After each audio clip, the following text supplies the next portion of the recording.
everybody. Thanks for watching. Sorry, in London. I'm with Paul Wishman. How are you doing, Paul? Good, thanks, Crystal. It's great meeting you. You're the Group e-commerce director for LV. That's correct, yes, I am. Yeah.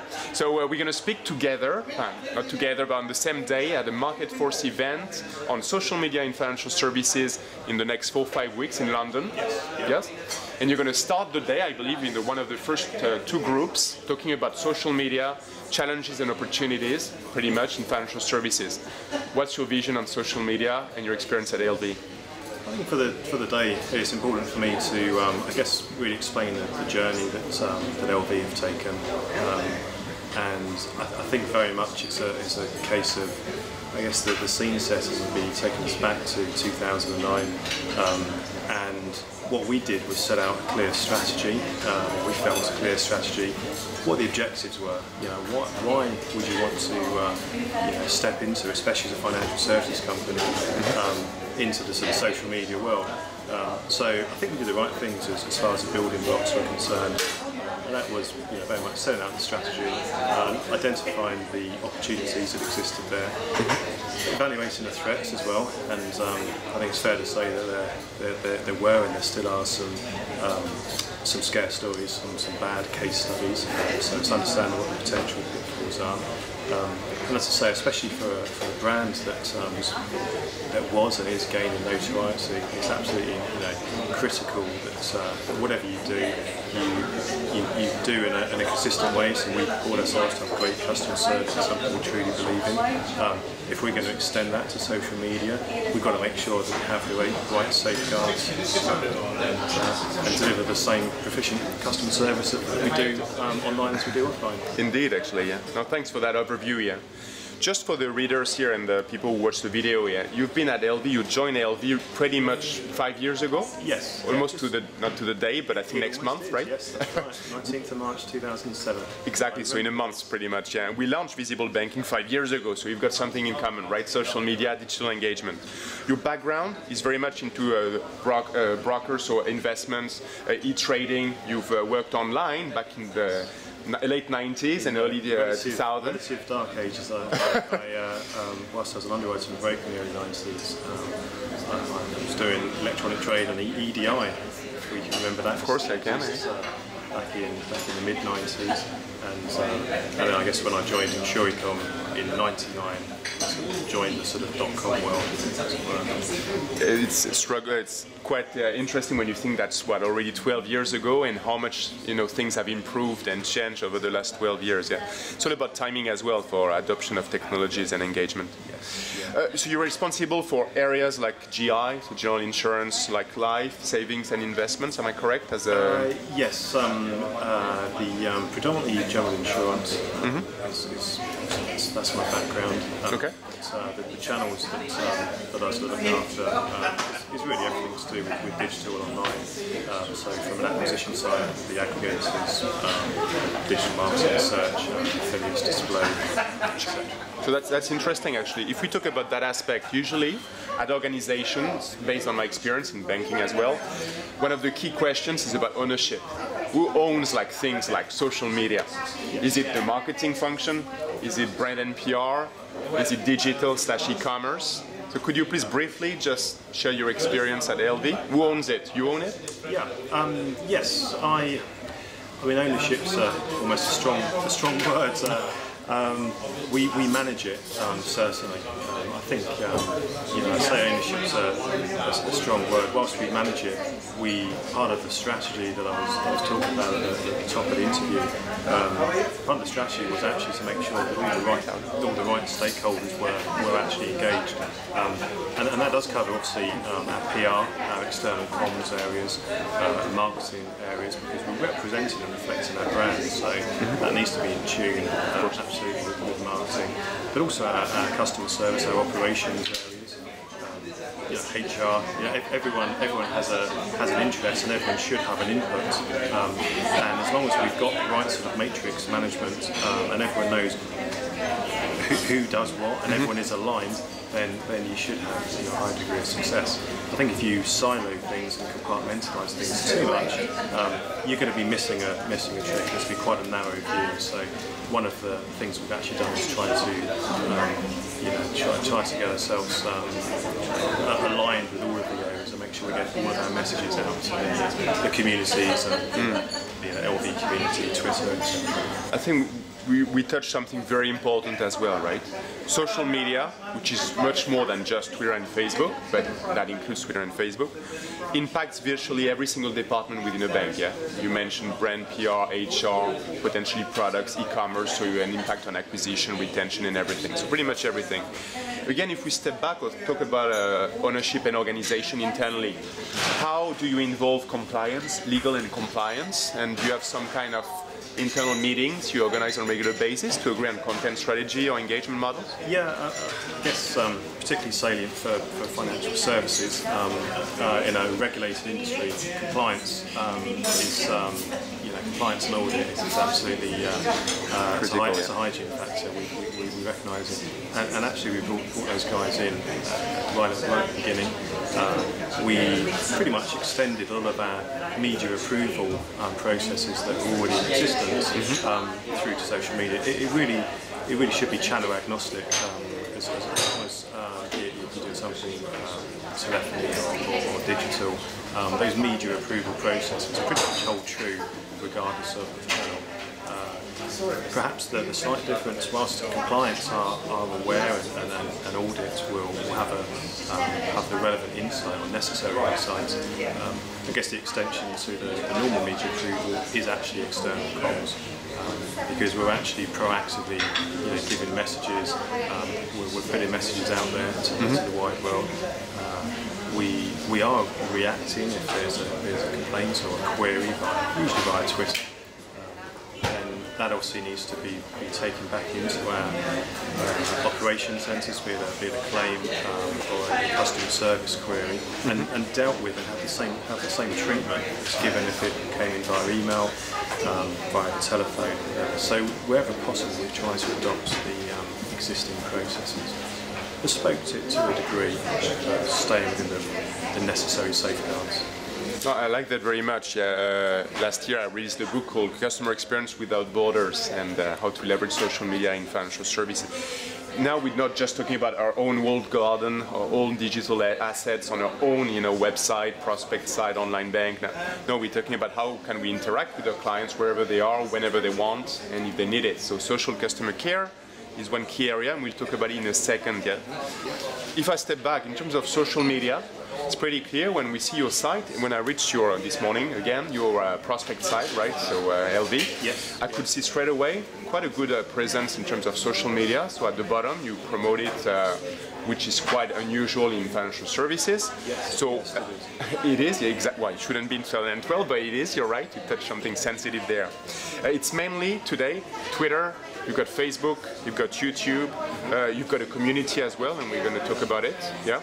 But what's your strategy? You identify them as the core of the strategy.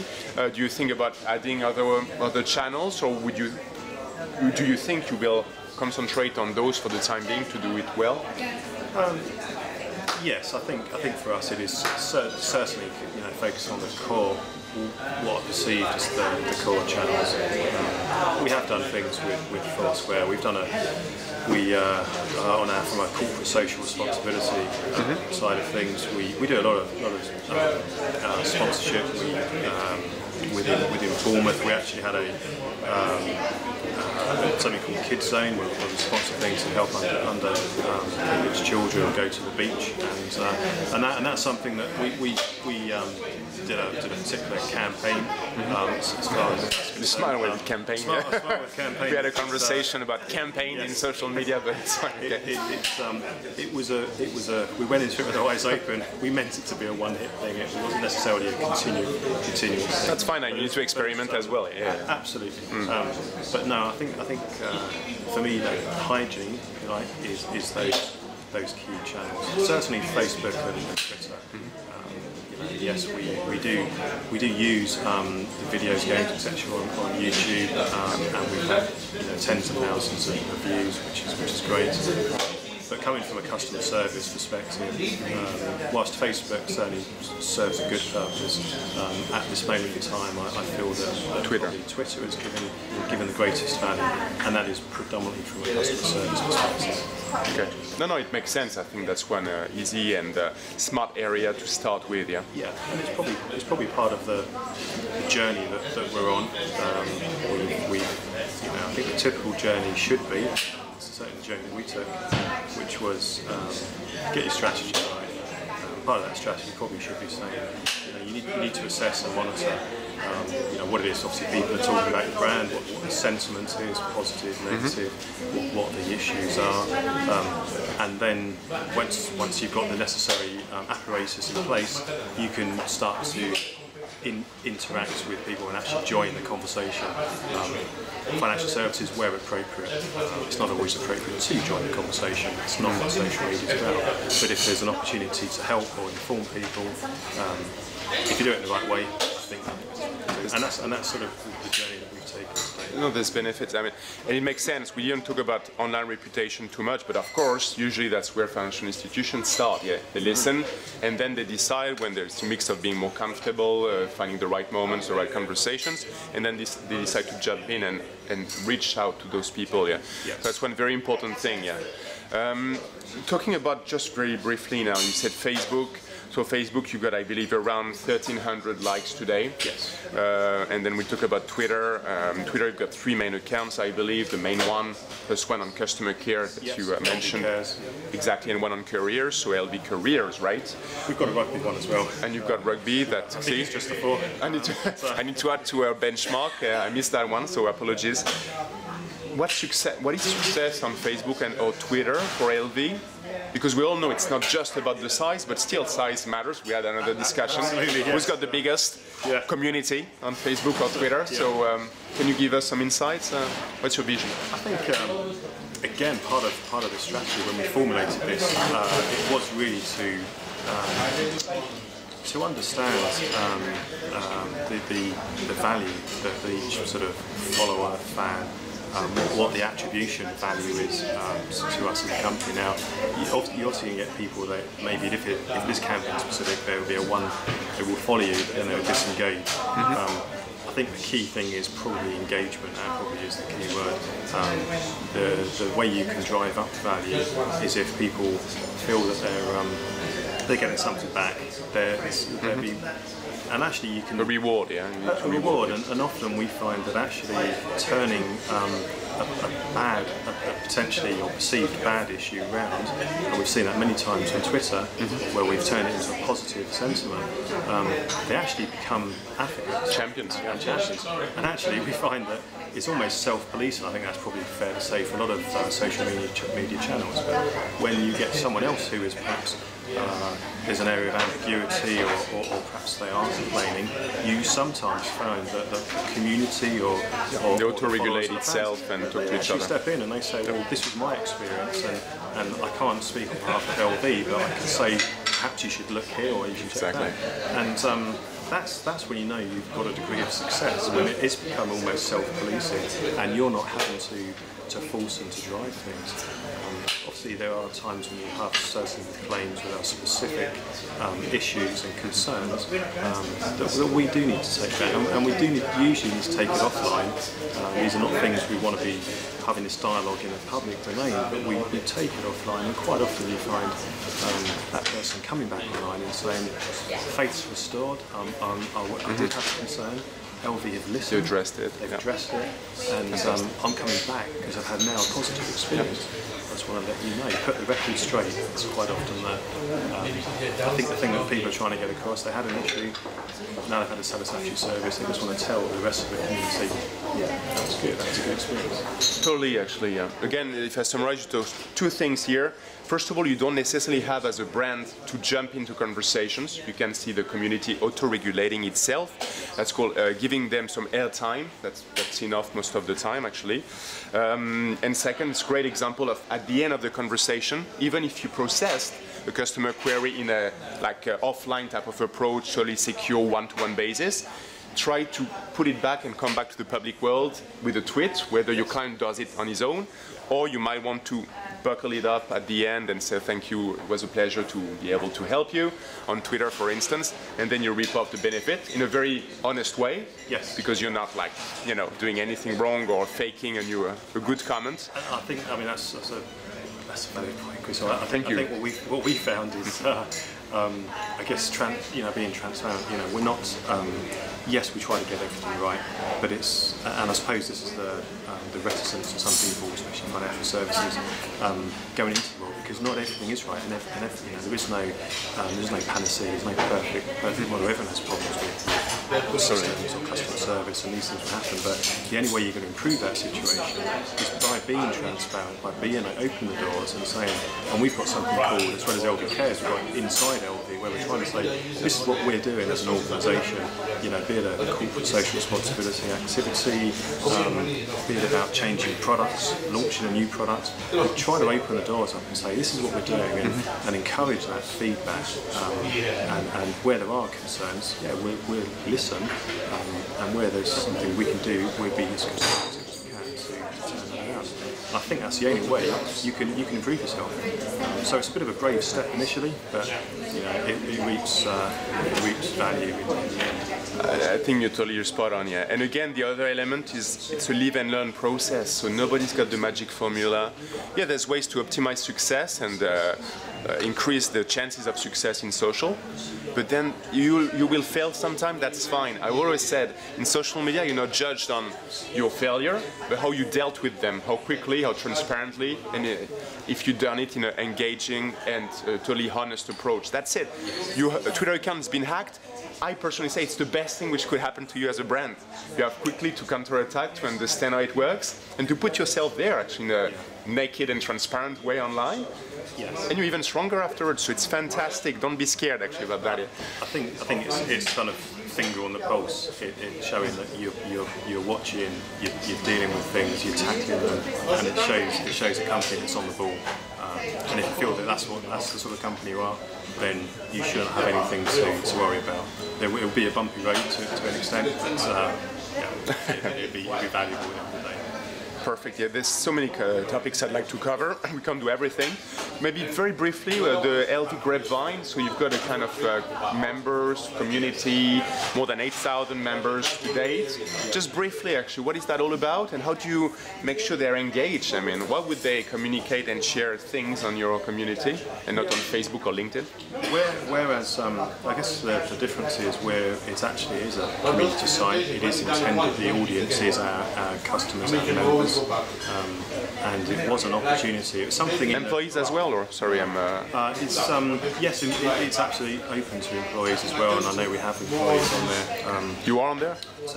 I'm not actually. Thanks for that, Christoph. Okay. That's an unintentional curveball question, but I'm not. No, but I am on. No, I know. Just so 8,000 is quite a big number. It needs to be said, yeah. It's an opportunity to harness the customers and members. These are people that we know have a policy with us. So these are the people. If you're thinking of, I guess, crowdsourcing, yes.